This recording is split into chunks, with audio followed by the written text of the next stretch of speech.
We're not just researchers. After all, we're consumers too, right? Gaining an external perspective on this isn't always easy, but our next speaker perhaps excels at exactly that as someone who works with shopper experience on a daily basis.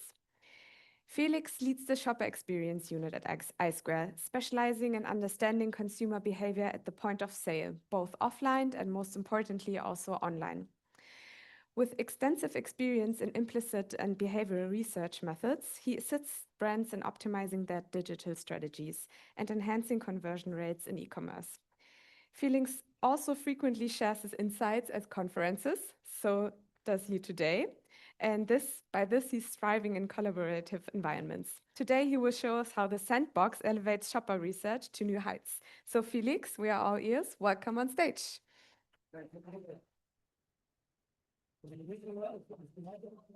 Yeah, it's on. Or do I need to speak louder? Maybe both. I speak louder. Yeah, okay. Right. Tell me if you cannot hear me. Now it's working. Thanks for having me. Thanks for giving me the chance to talk and to present what we're doing. I'm standing here for the whole shopper team. And a big thank you to Max also, who wonderfully presented the technological background and how we can utilize the sandbox. So I don't have to go into all of the technical details anymore, but can show you the fun part. And it really is fun and exciting what we can do nowadays. So we call it the Digital Commerce Sandbox. We're focused on how brands can present their products, their content on e-commerce sites and in general digital commerce sites. And there's quite a lot that we can do. It's great times for us. We've been doing e-commerce focused research now for 7, 8, 9 years, started pretty early. And I remember going to events here in Germany showing our cool tech capabilities and that we can place products on retailer sites and see how people engage with them. 7, 8 years ago, people didn't really care too much about it. But times have changed. And now the majority of the research that we do is focused on the digital area. And with the sandbox, we've got fantastic new capabilities to visualize digital commerce environments, to place products, to place content on there, and then to test it, to see what impact an ad for a new product might have, if people click on the ad, if they buy the new product, and everything in super realistic environments. When we started off, and here on the left side, we see an example of one of our first e-commerce tests. We had the aim to provide realistic environments that feel like the real thing. They were limited in what was possible. And it took a long way, lots of steps to come to where we are now. And I'm going to play, I wanted to play the video. Let's wait 1 second. I'm jumping back. Astrid, can you please play the left video?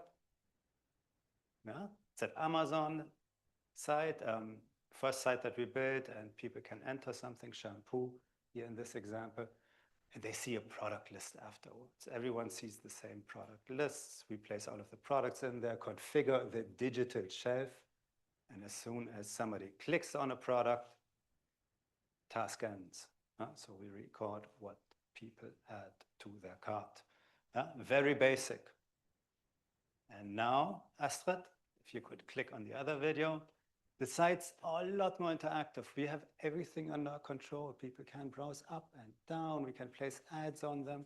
We can place completely new content in there and provide a more holistic experience. And measure what path people take through the store, what content they engage with. And of course, now can also cover complete shopping trips. This is something that together with our fantastic development team was built up over the years, often in close cooperation and lots of discussion about what is possible and what they can do and what we can do. And now with our sandbox environments, well, we're a lot less reliable on the development team. They have provided us the infrastructure, us researchers, the infrastructure to set up all of these scenarios ourselves, show them to our clients, exchange stuff as necessary, and then bring it into an online test. And something that is very important to us is that we talk with real people, real shoppers. We want to provide real experiences, see how people react in them, and provide our clients data that is more than just estimations of what people will do, more than simple questions, but go to the place where the action happens. And that is what we can do with our interactive stores, where we can change the site layouts, place new products in there. And it's great to see what ideas our clients have to, what they can do with our test environments. Our clients are creating products with AI and then placing them into these stores, and we can see how people react with products that don't even exist yet. And last point here is happy respondents. We hear from our participants that they like to engage with our surveys. In some of our surveys, we ask a set of sort of CX questions at the end to understand how easy it was for them to go through these surveys, how easy it was to fill out the questionnaire, if the task works. The ratings are super high. People like that. We have got an open text field and they enter. This was fun. This was more fun than what we usually do. And that's, of course, super important to collect good data. So we can create completely new test environments. In this case, US apparel store that one of our researchers prepared. You can browse through the whole store and you can place new products or new category menus in there. We present this to our clients. Sometimes they have feedback, ask us to exchange elements, and then we bring this into a test with the right shoppers to understand how they engage with the content. Something that we talk a lot about is retail media. Our clients want to understand how to best invest their money on retailer sites, maybe like the German cosmetics and fragrance site Douglas. We had a client who asked us if it is worth it for them to invest in media placements there. It's a pretty long site. You can scroll, you can swipe. There's lots of elements. And what we did for them is we built the site completely interactive. People can scroll up and down, have a look at the products, can use taxonomy and search. And we recorded all movements through the site. We also included our seal eye tracking to see if the elements are actively looked at. And for us, it's an exciting time. We finally, as researchers, have control of the test environments.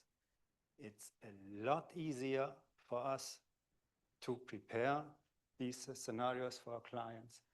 I can do it now. Max also said, we are researchers, we are not web developers.